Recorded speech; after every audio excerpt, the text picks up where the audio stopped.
Boa noite, meus amigos. Estamos aqui de volta. Como sempre, começamos o nosso programa invocando a Santíssima Virgem Maria, o Santo Padre Pio de Pietrelcina, para que roguem a Deus que nenhuma injustiça se cometa nesse programa. Queria lembrar aqui a vocês o nosso site, que nós começamos recentemente, www.seminariodefilosofia.org, onde todo mês serão descarregados alguns materiais, áudios, vídeos e apostilas dos cursos que eu dei nos últimos 20 anos. Também em breve começará nesse site de um curso online ao vivo de filosofia, um curso sistemático que deve durar uns 5 anos. Isso será anunciado no site dentro de algum tempo. É um servicinho extra, não fazia parte do projeto original do site, mas decidimos fazer graças a uma sugestão recebida de um ouvinte leitor e membro do Seminário de Filosofia, que é o Bernardo Vieira Emerick, ao qual nós agradecemos muito. Muito bem. Eu acho que a notícia principal da semana é que esse negócio de que os Estados Unidos cancelaram o acordo de cooperação nuclear com a Rússia. Você vê que o negócio está ficando preto. Isso acontece na mesma semana em que a Marinha Russa está fazendo manobras junto com a Marinha Venezuelana, aí na América do Sul. Né? Primeiro que aquele pessoal que se apressou em dizer a Guerra Fria acabou, e aqui dizer a Guerra Fria acabou e nós ganhamos. Nem acabou e nem vocês ganharam, o negócio mal está começando. Né? Então, esse negócio de movimento revolucionário, é difícil você encontrar aqui na política americana alguém que entenda realmente do que se trata, né, o movimento revolucionário. No tempo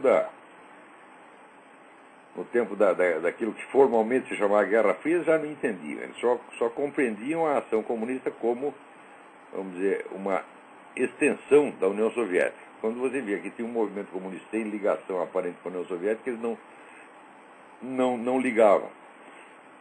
Então, por exemplo, toda a nova esquerda americana parecia não ter conexões com a União Soviética. De fato, não tinha. Tinha com o Vietnã do Norte, com a China, etc. Né? E era uma espécie surge alguma tendência dissidente dentro do movimento comunista. Então, o governo americano não olhava aquilo com benevolência. Falava, isso é a esquerda não comunista, então isso não tem problema. Falava, bom, o problema estava justamente lá. Porque a própria União Soviética já tinha percebido que o seu velho esquema de um partido comunista monolítico, né, e hierárquico era paralisante. Então precisava algo que restaurasse o movimento. Mao Tse-tung quer dizer que é melhor o movimento comunista do que o partido comunista. A União Soviética já tinha percebido isso.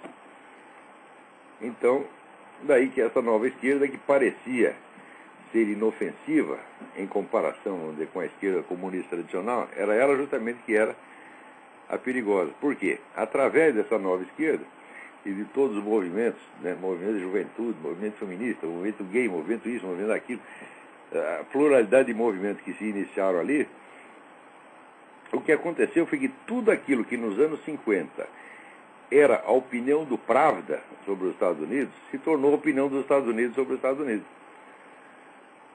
Quer dizer, vocês conseguiram jogar quase metade do país contra o próprio país. Sem isso, jamais existiria um fenômeno como esse Obama. Vamos comentar daqui a pouco. O caso Obama é muito pior do que vocês podem imaginar. Eu disse semanas atrás que a simples presença de um sujeito como Obama como candidato numa eleição já assinala um estado de coisas gravíssimo. Quer dizer, é como se fosse, vamos dizer, o movimento comunista mesmo tomando posse dos Estados Unidos por via eleitoral, usando um agente laranja chamado Obama. Né? Então, mas isso tudo aconteceu não pela ação direta do Partido Comunista, mas da nova esquerda americana. E aqueles que advertiam na época contra a nova esquerda, o pessoal não queria ouvir, falaram, não, você é radical, você está exagerando, né? Nós temos que distinguir entre o que é a esquerda comunista e a esquerda democrática. Ao mesmo tempo, quando na América, em matéria de política latino-americana, né, desde o governo Kennedy, os caras seguem aquela norma de que para você se opor à esquerda comunista, você tem que apoiar a esquerda democrática. A esquerda democrática é uma ala do próprio movimento comunista. Agora, por exemplo, pegar no Foro de São Paulo, tem lá desde as Farc, né, do MIR, até partidinhos inofensivos que se diz de esquerda democrática, mas é tudo a mesma coisa. Muito bem. Aqui eu recebi a carta da Gea Macedo perguntando assim: gostaria de alguma informação sobre Jeremy Scahill, autor do livro Blackwater, a ascensão do exército mercenário mais poderoso do mundo.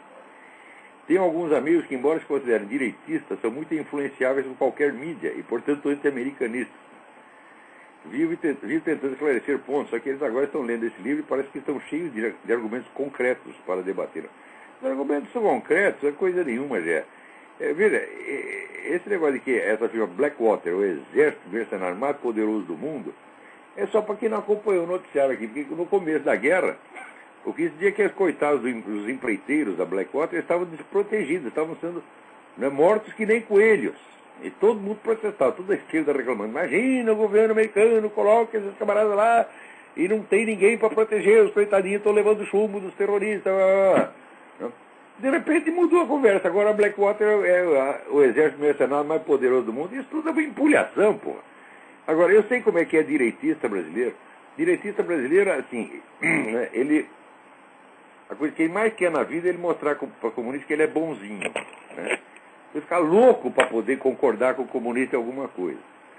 Então, para ele mesmo poder dizer, olha, a melhor coisa que você pode dizer para o comunista é você trazer um sujeito não comunista que apoie ele em alguma coisa, que dá razão para ele em alguma coisa. Então você vai aparecer um monte de conservadores, liberais, né, até generais de exército, né? Olha, eu não sou comunista, sempre fui da direita, mas você tem que reconhecer que... É assim, né? Isso é tudo um bando de boiola, né? Pera aí, já tem alguém na linha aí querendo falar. Quem é? Alô? Alô? Alô? Alô? Não estou ouvindo nada, então vou continuar aqui. Vocês, por favor, deem uma chegadinha no site do Farol da Democracia e leiam esse artigo do Alejandro Penha Esclusa, que chama Dois Critérios, Dois Resultados. Ele conta que durante o governo Andrés Pastrana, na Colômbia, se considerava que a Colômbia se encontrava em guerra civil. Então eles reconheciam como se existissem dois partidos, o governo e a guerrilha, cada um com os seus direitos, argumentos, etc. Quer dizer, você reconhecia a existência do adversário legítimo. Tá certo? E o objetivo era, sobretudo, a paz, né? Reencontrar a harmonia, a unidade nacional, etc. Enquanto isso, a guerrilha foi crescendo cada vez mais, fez uma devastação. Tá? Bom, quando subiu o Uribe, ele disse, olha, guerra civil é pinóis, que são um bando de bandidos, nós vamos lá matar todos e quem sobrar nós pôr na cadeia. Pronto, a coisa está acabando. Né? Agora, isso é a coisa mais óbvia do mundo. Por que vocês acham que no Brasil o banditismo cresceu? Tá certo? Depois que o governo passou a considerar que os bandidos são cidadãos brasileiros carregadinhos de direitos. Pelo mesmo motivo. Mas isso é uma coisa tão óbvia, né, que não deveria ser preciso nem explicar, mas hoje precisa, né, explicar tudo. Olha, se você tem um inimigo armado e você deixa ele crescer e você alisa a cabeça dele, tal, ele vai crescer, ele vai te matar, pô. Precisa ser muito esperto para entender uma coisa dessa. Quer dizer, quando a pessoa vem com essa conversa, não, nós temos que levar em conta o argumento do outro lado, blá, blá, né? Eu digo, bom, se você tem que levar em conta o argumento do outro lado, ele também tem que levar em conta o seu. Então, por que ele não pode dar tiro em você? Né? Então, você veja, se durante o governo militar, né, os milicos dessem moleza para os terroristas já tinham chegado ao poder em 72. Tá certo? Então, pelo menos os milicos conseguiram adiar isso por umas 3 décadas, mas no fim acabaram abrindo as pernas também, porque brasileiro, quando faz uma coisa certa, ele logo se arrepende. Então, Então, os caras combateram o terrorismo, né? Mataram um monte de inimigos do país, mas não 300, 400, comparado com... Olha, o governo matou 400 e o outro lado matou 200.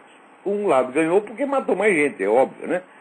Por definição, o lado que mata mais gente é o que ganha. E jamais o governo foi perdoado por isso. Quer dizer, o ressentimento, o ódio que esses caras têm, pelo simples fato de que o governo respondeu a tiros, aos tiros que eles próprios estavam desferindo, né?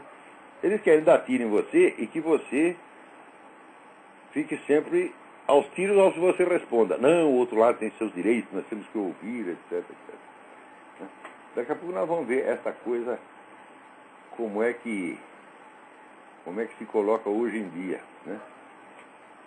Agora aqui, alguém... Bom, eu recebo um monte... Alô? Peraí, tem alguém na linha aí. Alô, quem é? Sim. Alô? Eu tô... Alô?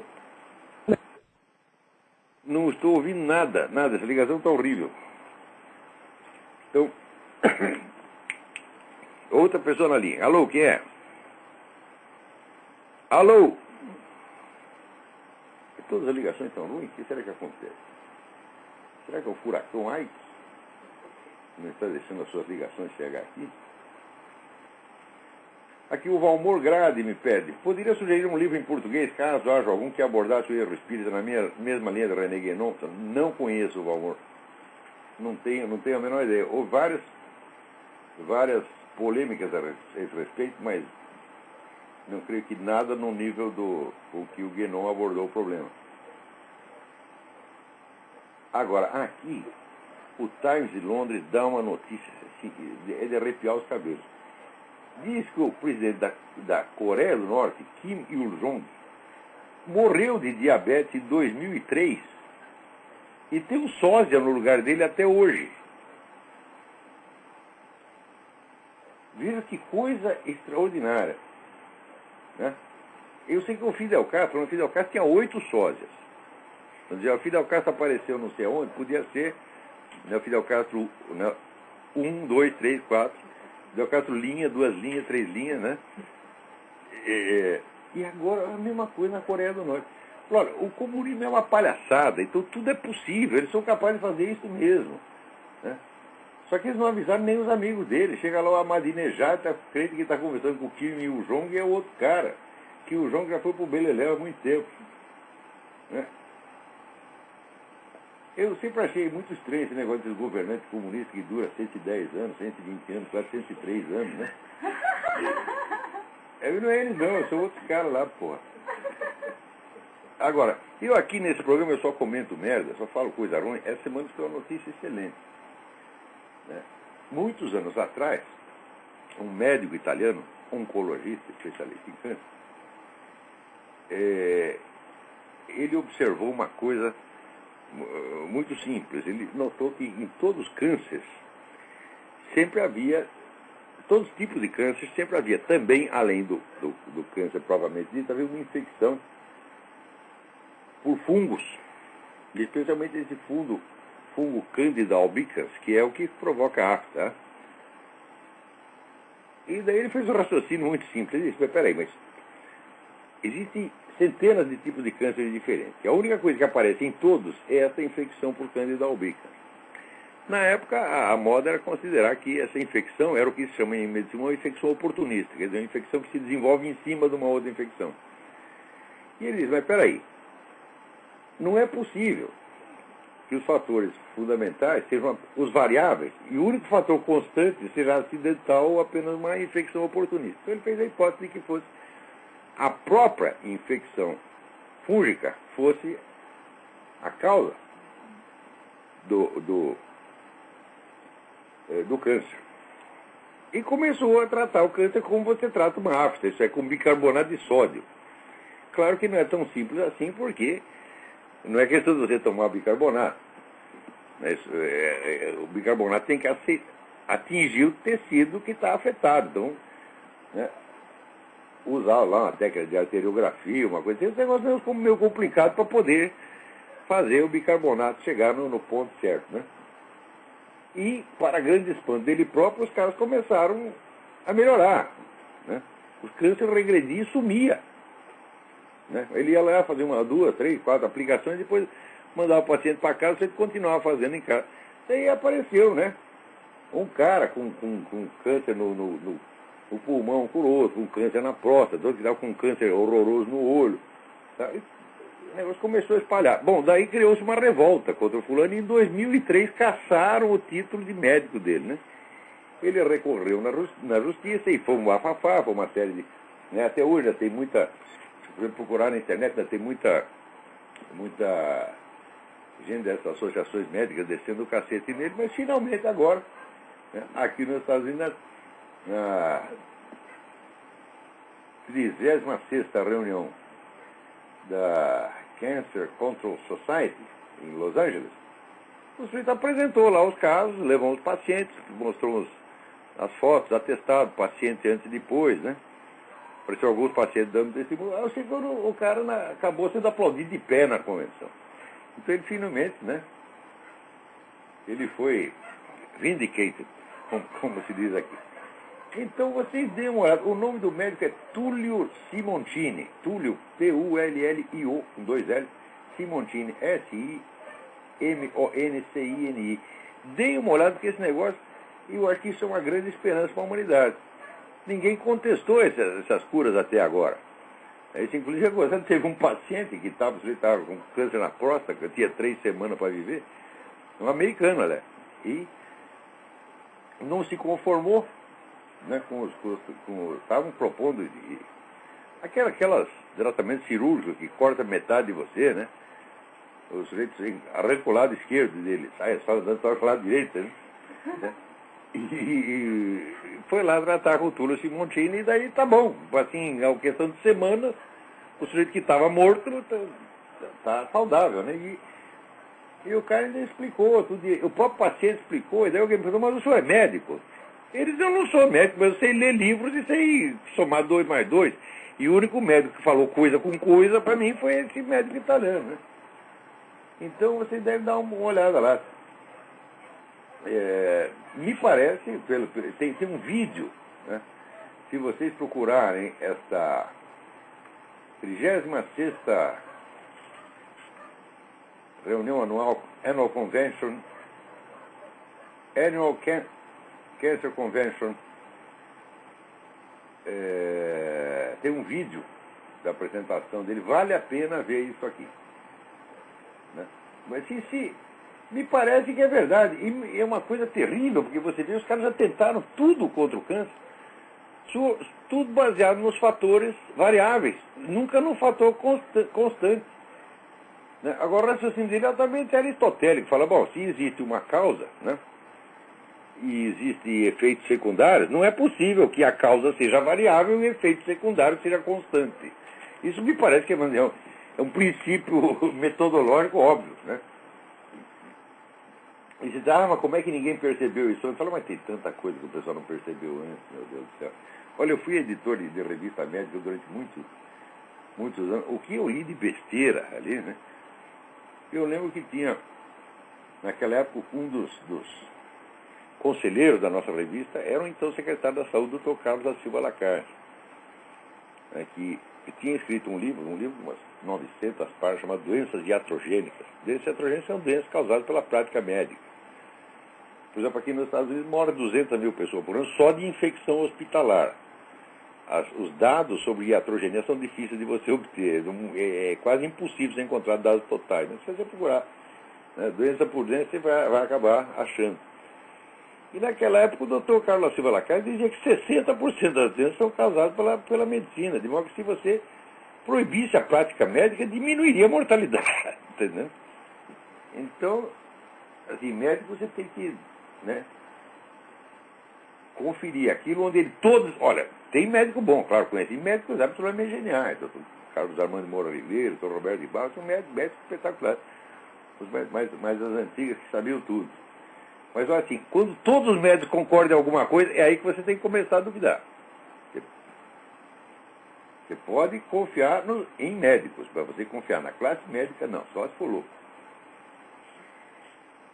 Né? Agora, veja que coisa. Essa semana aconteceu uma série de acontecimentos, fatos significativos aí no mundo obâmico. Né? Primeiro aconteceu esse negócio que o Obama estava fazendo discurso e foi falar, minha fé cristã, e saiu minha fé islâmica. My Muslim faith. Né?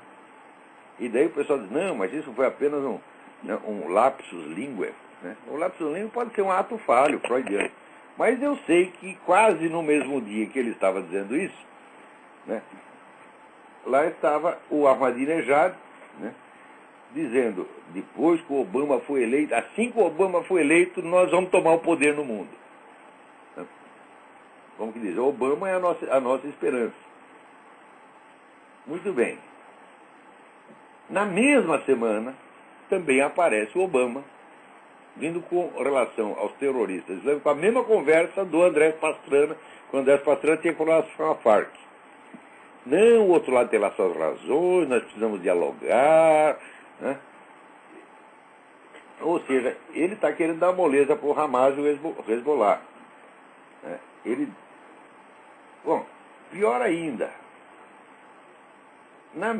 ainda na mesma semana, se revelou um jornal chamado Investor Business Daily, que é um jornal que não é um jornal pequeno, mas é muito importante, um jornal que vai para grandes empresários aqui. Vou falar uma reportagem assim que é de você ficar de orelha em pé. Porque você vê, o Obama não foi só não é só a certidão de nascimento dele que sumiu. Não é só a certidão que ele esconde. Ele também esconde o histórico escolar dele em Harvard. Ele vive se gabando, não, porque eu em Harvard, blá, blá, blá. E aí, cadê os papéis? Ah, não tem. Então, porque esse negócio é importante, porque no tempo do Bush, né, descobriram que o Bush tinha carreira universitária, mas ele tinha tirado nota C em tudo. Aqui as notas são 4, A, B, C e D. Né? Se com D tá reprovado, né? Se for aprovado com C, você passou raspando. Seria equivalente ao que seria no Brasil, no meu tempo, seria 5,1, né? Você tinha que ter 5, então ele passou com 5,1. Era de 1 a 10, né? Eu geralmente passava com 5,1 ou ficava para trás com 4,9. Era meu desempenho escolar.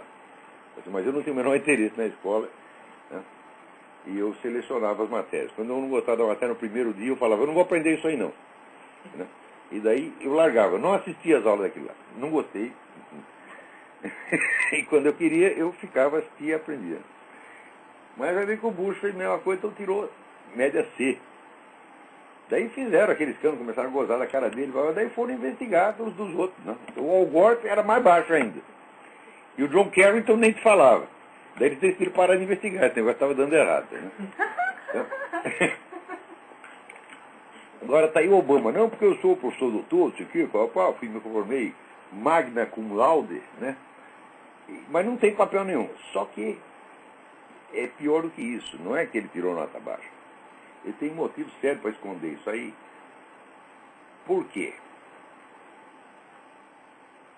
O advogado que fez a carta de recomendação, porque em Harvard você não entra sem carta de recomendação, tem que ter uma carta de recomendação. Então o cara fez um advogado, Percy Sutton, né, um advogado importante, ele que fez a carta de apresentação do Obama para Harvard. Então foram lá perguntar para ele, mas quem foi que apresentou o Obama para você? Né? Ele disse, foi o doutor Khalid Al-Mansur. Né? E quem é o doutor Khalid Al-Mansur? O doutor Khalid Al-Mansur é um milionário saudita que sempre apoiou terrorista. Né? E que em 1995 esse Khalid Al-Mansur publicou um livro, né, chamado Os Livros Perdidos da África Redescobertos.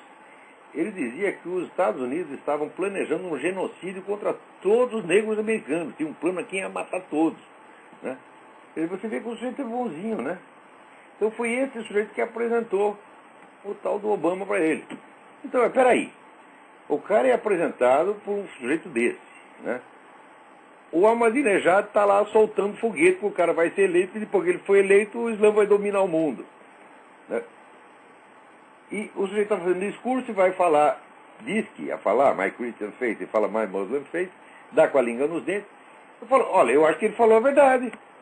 Cada vez, para mim, está mais claro que o Obama é um agente laranja, um sujeito plantado lá no meio.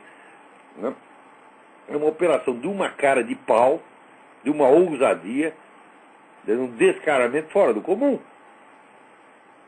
Quer dizer, mas pode ser mesmo, esse pessoal está junto aí, né? Radical islâmico, comunista, etc, etc. E eles pensam assim, não, a América não está bem das pernas, eles estão caindo, eles estão tudo bobo. Né? Então a gente mete um cara nosso lá. Né? Eles já tentaram isso outras vezes, mas não, claro que nunca chegou, né, nesse nível.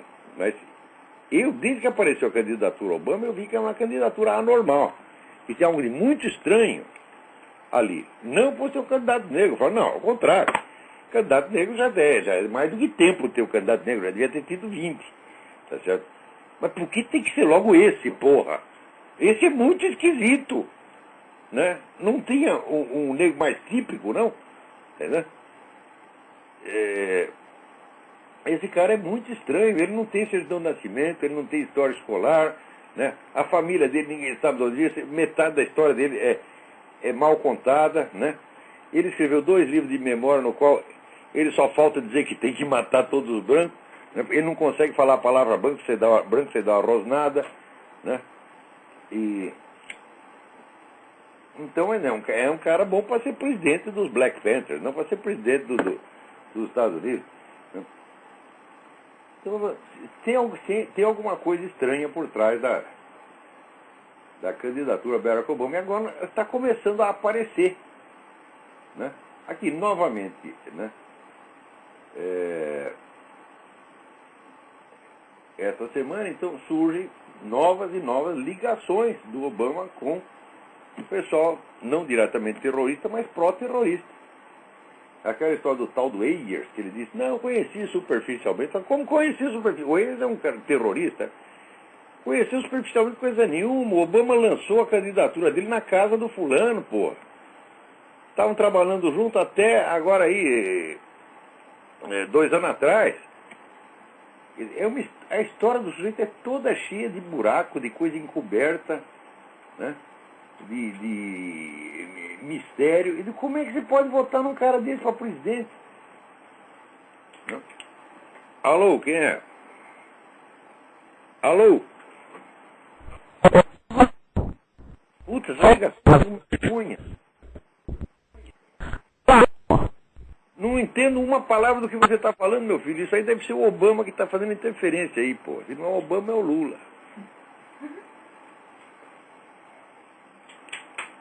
Alô? Alô? Mais uma ligação inaudível. É o furacão Ike. Né? Então, é gozado, porque você vê aqui, o pessoal está... Né? Aqui decidiram fazer a caveira da Sarah Palin. Só que quanto mais caveira faz, mais, né, a chapa republicana sobe nas preferências. Já está com uma diferença de quase 10%. Né? E o Obama, né, tão logo apareceu a Sarah Palin, ele reagiu daquele jeito. Não, nós não nos deixaremos intimidar. Eu falei, mas quem é que está intimidando você? Simples fato, o fato de que o outro lado tem um candidato não foi feito para intimidar você. Normalmente nas eleições, né, cada partido tem um candidato, né? Tem que ter 2 para fazer a eleição. É sempre o fato que preencheu a outra chapa. Né? Não nos deixaremos intimidar. Né? Então, deu um velho e uma mulherzinha. Né? E ele lá, dizendo valentemente que não se deixará intimidar. No dia seguinte, prova que está intimidado, dando com a língua nos dedos, falando essa bobagem aí. Né? E, ao mesmo tempo, a grande mídia aqui, que é tudo obamista fanático, né? Procura qualquer coisa para falar da Sarah Palin. Às vezes eles falam os negócios que é para dar a impressão que é ruim, mas quando você vai ver é bom. Então, para espalhar aquele negócio, não, né? Esse filho dela não é filho dela, né, o menino mongoloide, né? Não é filho dela, é filho da filha, e ela está disfarçando.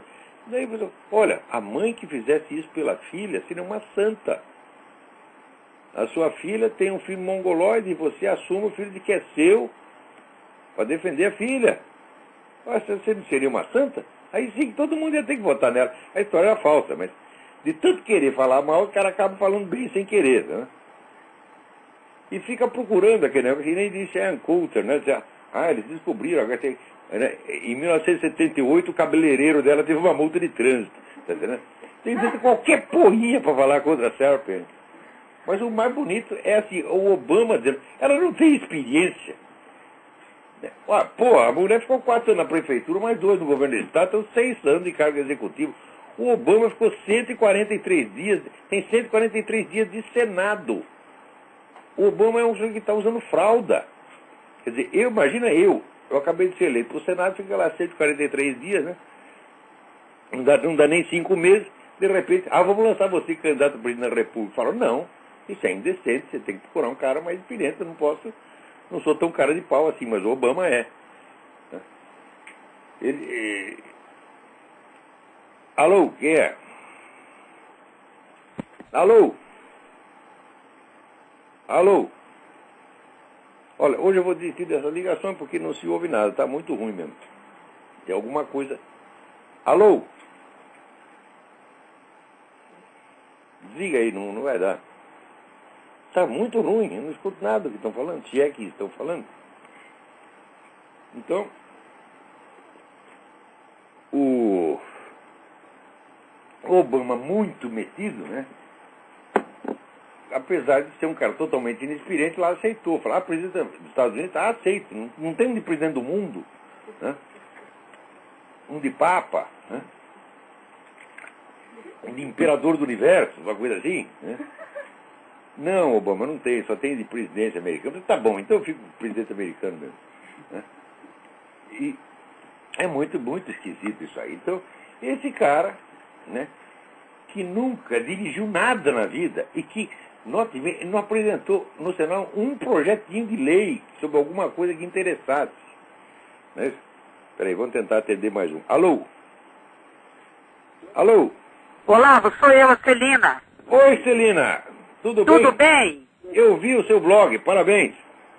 Muito obrigada. Olavo, eu fiquei muito interessada sobre esse caso da iatrogenia e eu cheguei meio atrasada. Será que você poderia repetir? Não sei se você deu o link do tal do Túlio. Olha, eu vou desligar aqui. Um grande abraço para você. Eu dei só o nome. Túlio, Tullio, Simoncini, Simoncini. Você pode repetir, por favor? Não entendi. Túlio... Mas daí você procura isso, 36ª Annual Cancer Convention, Los Angeles. E daí lá tem um vídeo dele. E daí você vê que dentro daquele vídeo, a plateia ali se rendeu, todo mundo aplaudiu de pé o negócio. Quer dizer, esse cara já levou tomate, pedrada, pontapé na bunda, tudo. Perdeu o registro, pegou o registro de volta, foi um rolo jurídico de anos. Finalmente o homem venceu. Certo. Olavo, desculpa, a ligação está um pouco ruim. Será que você poderia repetir novamente o nome? É Túlio? Simoncini. Simoncini. S-I-M-O-N-C-I-N-I.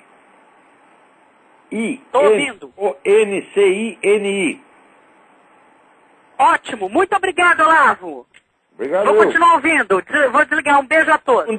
Não deixe de procurar aí no Brasil o livro do Carlos da Silva Lacarte, que é um clássico da medicina brasileira, doenças iatrogênicas. Carlos da Silva Lacarte. Porque o homem morreu, nunca mais o livro foi publicado, né? Certo. Na época todo mundo conhecia que ele era o maior cobrão de saúde pública no Brasil. Certo. Mas você sabe que o maior problema dos médicos é não entender nada de medicina, né? Esse é o problema, né? Então tá bom, Olavo, obrigada. É capaz de ignorar a medicina eficazmente. Exatamente. E eu sou médica, hein? Falo eu sei por com autoridade. Obrigado, Olavo. Um abraço. Da medicina da USP. Tá certo, é isso mesmo. Eles estão matando mais gente do que o câncer. Exatamente. Morre do tratamento, né? Então, eu tenho conseguido sobreviver assim, cada 20 vezes que eu tenho a tentação de ir ao médico, eu só vou uma. Pois é. Então tá bom, Olavo, muito obrigada. Um beijo. Bom. Tchau. Então, né, o Obama inventou essa... Ele com essa cara de pau monstruosa. Chegar, ela não tem experiência. Né? Isso é a mesma coisa que eu estar falando do Mike Tyson, falar, eu não entendo nada de boxe. Né? Mesma coisa, né? Entenda eu. Então, bom, acontece o seguinte, acontece que o pessoal não sabe o que está falando, porque o Alasca é um dos alvos preferenciais das organizações terroristas, por causa do oleoduto que tem lá. Das 10 cidades americanas, vamos dizer, que são 10 regiões americanas, que são alvos preferenciais para ataques terroristas, uma delas é o Alasca, uma das principais é o Alasca. Além do que, o Alasca é vizinho da Rússia. Então isso quer dizer que o esquema de defesa que tem no Alasca é uma monstruosidade. E você acha que é eleito governador e não está sabendo nada disso. É absolutamente impossível, né? E por outro lado, vamos ver aí qual é a experiência que tem o outro vice, o Joe Biden. O Joe Biden tem uma imensa experiência de fazer cagada. E uma das cagadas dele foi feita justamente no Alasca. Que há lá 8 ilhas do Alasca, e ele fez um projeto de entregar aquilo para a Rússia. Negócio cheio de petróleo. E os russos estão lá, fazendo buraco, tirando petróleo até hoje, enquanto os americanos não podem tirar petróleo. Essa foi a ideia do Joe Biden. Né? Quando foi o negócio do esquema de defesa aérea americano, todo mundo aprovou, no tom do Ronald Reagan, o Joe Biden foi contra. Quer dizer, o Joe Biden só tem experiência, tá certo? De baixar as calças do país dele e oferecer a bundinha para o adversário. É isso que ele sabe fazer. Coisa certa ele nunca fez. Então, é um negócio terrível. Né? Agora, o que eu sei é que, né, de acordo aqui da pesquisa do Zogby, a pesquisa do Rasmussen, a pesquisa da Reuters, a pesquisa do Gallup, eu sei que pela média, McCain e Palin estão pelo menos 4 a 5% na frente do homem. Né? E não vai voltar mais atrás. Nessa altura até o colunista Jack Wheeler, que é um dos camaradas, é um fino psicólogo, ele diz, olha, eles não vão conseguir falar nada de substantivo contra a Sarah Palin. Eles vão, né, inventar aquelas coisas, falando, não, ela deixou queimar o almoço do marido, o bife do marido, né? Ela peida, essas coisas assim, tá entendendo? Vão ficar falando essa coisa. Mas não vai funcionar, eles vão entrar no desespero. Vocês tomem cuidado que eles são capazes de dar um tiro nela, tá entendendo? Então, reforça a segurança dela. Eu acho que o Jack Wheeler tem toda a razão, tem que reforçar a segurança, porque a gente está vendo um absoluto desespero que os caras, os obamistas ficaram. Alô? Alô? Alô? Alô? Olá, tudo bem? Alô, quem é? É Alex? Ô Alex, tudo bem? Tudo bem. Eu gostaria de fazer uma pergunta um pouco complicada, mas vou tentar simplificar bem. O Alex Jones, ele fez um documentário, aliás, vários, sobre nova ordem mundial.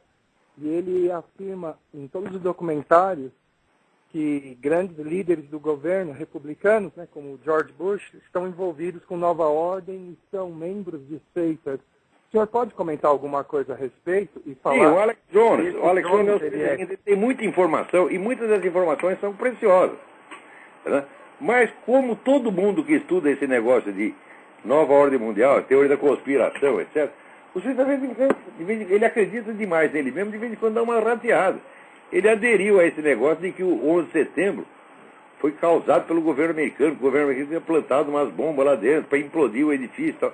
Bom, agora, 2 semanas atrás, saiu um relatório feito por 20 sociedades científicas que ficaram 3 anos examinando tudo e eles explicaram como é que o edifício implodiu. Né? Então, agora, o que o Alex Jones vai dizer lá em casa? Quer dizer, aí o nego se desmoraliza, porra. Era essa a minha pergunta. Eu poderia saber até onde ele é acreditável. Era isso mesmo, Olavo. Você percebe que a função, vamos dizer, do CFR, o Council on Foreign Relations, né, a função dessa entidade dentro do esquema globalista não é uma função institucional. Não é o CFR enquanto instituição que está tentando corroer, vamos dizer, a soberania nacional americana para passar o poder para a ONU. Não é. O CFR tem todo tipo de gente lá. Acontece que tem o grupo dominante, que é o grupo dos Rockefeller, e esse aí é a força globalista. A gente fala o CFR por metonímia, você está entendendo? É a mesma coisa que, por exemplo, tem uma votação no Brasil e no Congresso brasileiro, e, vamos dizer, 51% dos deputados aprovam o aborto. Você diz o Congresso brasileiro aprovou o aborto. Não é o Congresso brasileiro. Foi 51% dele. CFR é a mesma coisa. Não é o fato do sujeito ser um membro do CFR que o caracteriza como um globalista que está a fim de destruir, demolir tudo, né, e instaurar um governo mundial em Genebra. Mas tem gente lá dentro que é assim. Então, é um uso metonímico da expressão. Eu poderia recomendar algum livro acreditável que explica bem sobre nova ordem mundial? O livro do Cliff Kincaid, sobre a ONU, né? Global Straight Jacket, né? Esse é um livro importante. Tem muita coisa aqui, só que agora você me Não, tá só disso, entendeu? Eu precisaria selecionar alguns. Tá ótimo, Olavo. Eu agradeço, viu? Muito obrigado pela informação. Obrigado, mas olha, procura esse, o Cliff Kincaid, Kincaid, e acompanhe os artigos do Cliff Kincaid no Accuracy in Media, aim.org. É um dos caras que entende isso. Outro jeito que entende pra caramba é o Henry Lamb. O Henry Lamb tem uma ONG tem um nome complicado, mas você pelo nome do cidadão, Henry Lamb. Lamb L-A-M-B. São os caras, vamos dizer, duas das melhores fontes que tem sobre isso. Ah, perfeito, Olavo. Muito obrigado pelas indicações. Obrigado eu. Agora, na mesma semana, você vê, o pessoal lá no Ahmadinejad já está tudo, né, celebrando, já estava, né, celebrando a vitória do Obama, até o Obama dar com a língua nos dentes, e aparecer a Sarah Palin e o cara despencar, né? Mas a turminha da OPEC, né, segundo a Associated Press, já está pensando em cortar a produção de petróleo para aumentar o preço. E criar outra crise de petróleo, que nem criar no tempo do governo Geisel, né? Que o Brasil estava indo às mil maravilhas, de repente o preço do petróleo decuplicou, né, e acabou a festa. E os caras estão pensando em fazer a mesma coisa de novo. Agora você vê, nessa altura, o que é para fazer, né, com aquele velho louco, vigarista, que mandou entregar 8 ilhas do Alasca para os russos tirarem petróleo? É para você botar ele na vice-presidência? Ora, pô, o que é isso? Alô, tem mais alguém na linha aí? Alô, quem é? Alô?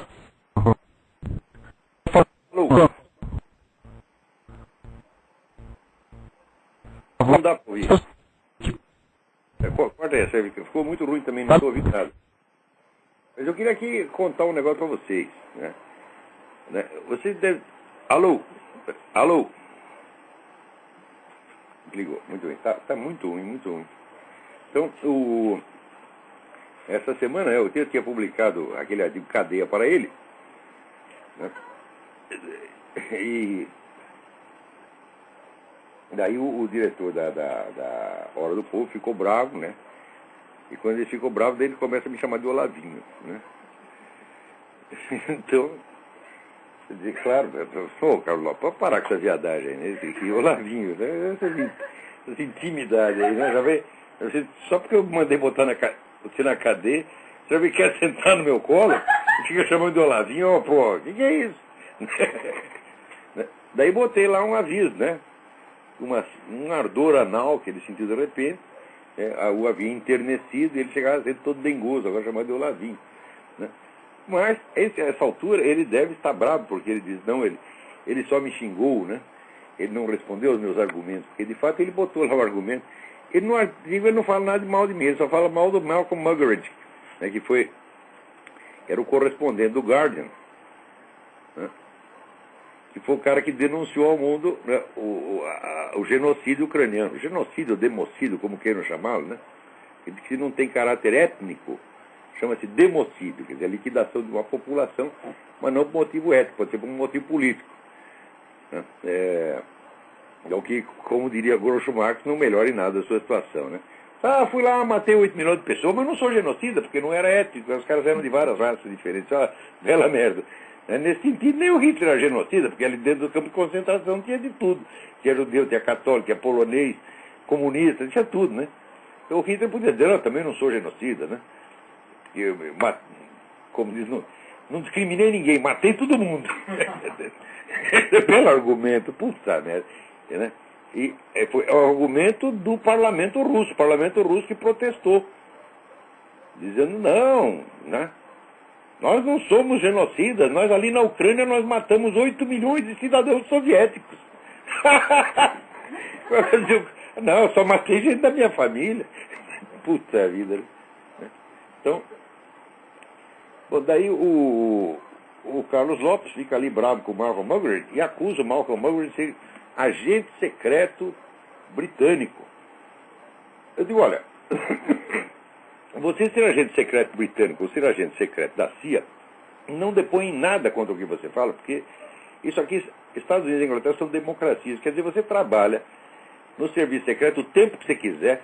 Quando você está com o saco cheio, você pede demissão, sai dali, vai no primeiro jornal da esquina e mete a boca no trombone contra aquilo. Não é a mesma coisa que ser agente da KGB, ou Carlos Lopes. Então, eu não sei se o Muggeridge foi agente de serviço secreto britânico, mas isso não suja em nada o que ele disse. Agora, o mais bonito é que ele alega contra o depoimento do Muggeridge o testemunho de quem? Do Walter Duranty, que era o sujeito correspondente do New York Times, na época que fez uma reportagem dizendo que tudo na Ucrânia estava maravilhoso, as crianças estavam tudo rechonchudas, né?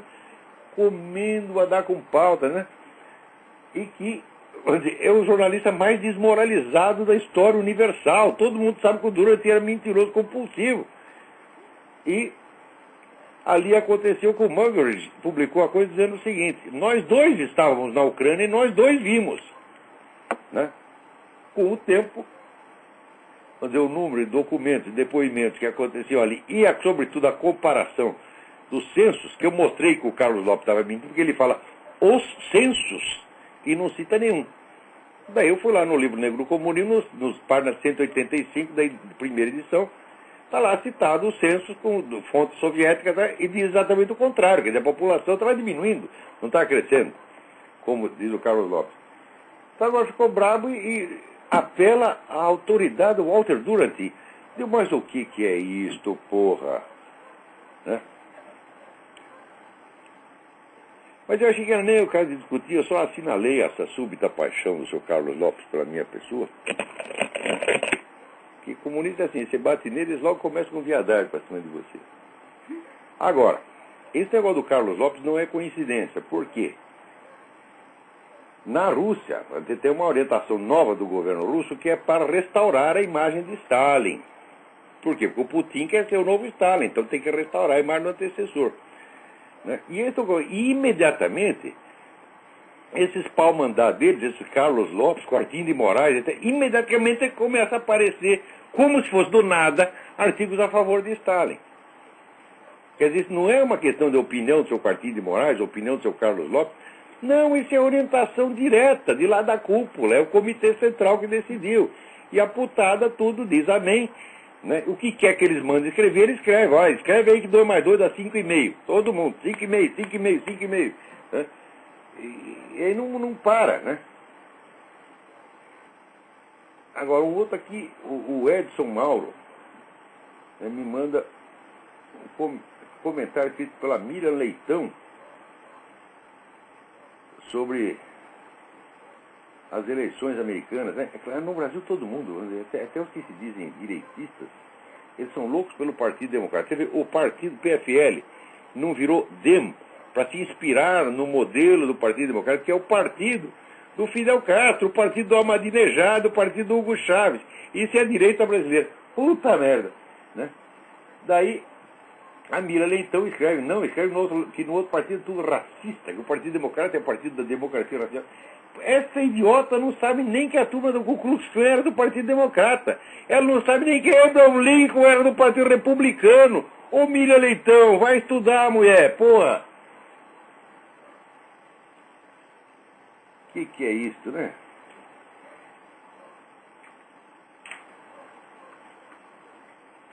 Agora, o Chaves, ele está dizendo aqui, está anunciando que ele vai dar um golpe demolidor sobre as oposições, né? Deu mais um, pô. Toda semana ele dá um golpe demolidor. É só que dessa vez ele está sendo até amável, né? Ele está avisando, né? Então vocês tomem cuidado aí, cuidado com o Chaves que vem encrenca. Então, saiu aqui, olha, tem um artigo sobre o negócio do stalinismo, saiu no Economist, né? Quem escreve sobre isso, procura na revista Economist, tem um artigo de um russo chamado Arkady Ostrovsky, né? Ele é o correspondente do Economist em Moscou. Então está lá no Economist desta semana, né? O ressurgimento do stalinismo na Rússia, que não é uma coisa de hoje, que já vem de bastante tempo atrás. No Brasil, o primeiro sintoma foi um artigo de quem? Do nosso já velho conhecido Quarquinho de Moraes. Né, que diz, não, os caras estão aí, ficam falando mal do Stalin, coitadinho, ele não fez mal a ninguém. Né? E agora veio o Carlos Lopes também. Agora tem aqui uma notícia péssima, porra. Né? Saiu na Folha de São Paulo. Diz que o Otto Reich, que foi assessor do Bush para a América Latina, também será assessor do McCain. E ele diz que a América Latina não é considerada uma região prioritária. Eu digo, não é prioritária, mas só tem a Marinha Russa. Né? Tem uns foguetes do Hezbollah, do Hamas, tá entendendo? Só tem isso, não tem problema nenhum. Tá entendendo? Quer dizer, esses americanos adoram sentar em cima de uma bomba, entendeu? E ficar dizendo, não, senta que o leão é manso, entendeu? É assim que começa, eu vi isso no Brasil, entendeu? Todo mundo diz, não, isso aí tudo já acabou, não tem mais nada. O pessoal montando lá o Foro de São Paulo, que é a maior organização política que já existe em toda a história do continente, e todo mundo fala, não, a esquerda está acabada, né? Nós agora que somos gostosos, estamos enchendo o cu de dinheiro, entendeu? Puta vida. Tem cara que julga, né, a situação, o movimento da história pela conta bancária dele. Se a conta bancária dele está aumentando, então o mundo está, né, e no caminho da salvação. Quando entra o saldo vermelho, o mundo está uma catástrofe. Ai. Gente, e o nosso programa aqui já está. Peraí. Tem uma cartinha interessante aqui.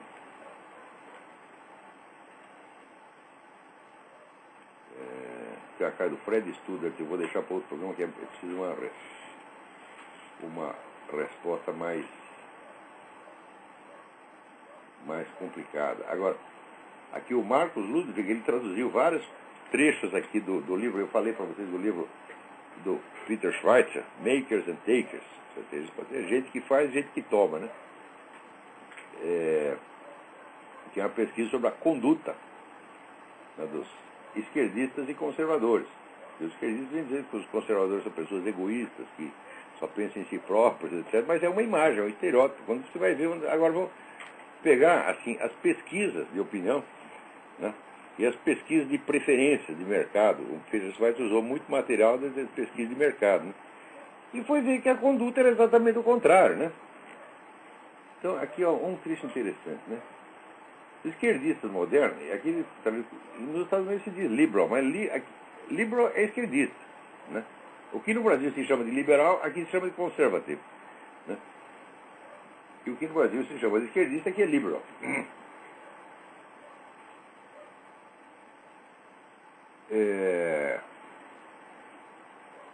Vamos ver. Um fato costumeiramente ignorado é que os autodeclarados esquerdistas tenham 3 vezes mais probabilidade de ter procurado aconselhamento para problemas mentais do que os conservadores. Eles são 3 vezes mais malucos. Eu acho que até essa estatística é modesta, né? O Instituto Gallup tem um estudo que mostra que os republicanos né, com mais frequência mostram boa saúde mental do que os democratas, 58% para 36%. Né? Os esquerdistas têm 64% mais propensão a sofrer de depressão. Claro, eles só ficam pensando mal dos outros. Né? Eles vivem no negativo, já vivem do ódio, do ressentimento, são caras complexados pra caralho. Não pode, olha, esquerdista não pode dizer nada dá certo. Tudo que dá certo, eles sofrem pra caramba. Aumenta o PNB, pronto, tem uma onda de suicídio na esquerda. Né? Diminui o desemprego, né? Pronto, se diminui o desemprego no Brasil, aumenta o número de divórcios entre os esquerdistas. Os caras começam tudo a bater na mulher, porra. Eu sei como é que é uma gente azeda. Né? Você lembra, quando lançaram o PT, o emblema do PT era um bonequinho, que andava com um bonezinho assim de proleta, o cara enfesado, né? E saía um balãozinho da boca dele e falava, eu hoje não estou bom. Né? Eu digo, olha, esquerdista é isso aí, rapaz, eles estão sempre com os cornos virados. Estão sempre com dor no cu, porra. É um negócio horroroso. Né? Quem é? Tem alguém mais aí na linha? Alô? Alô? Não dá para ouvir.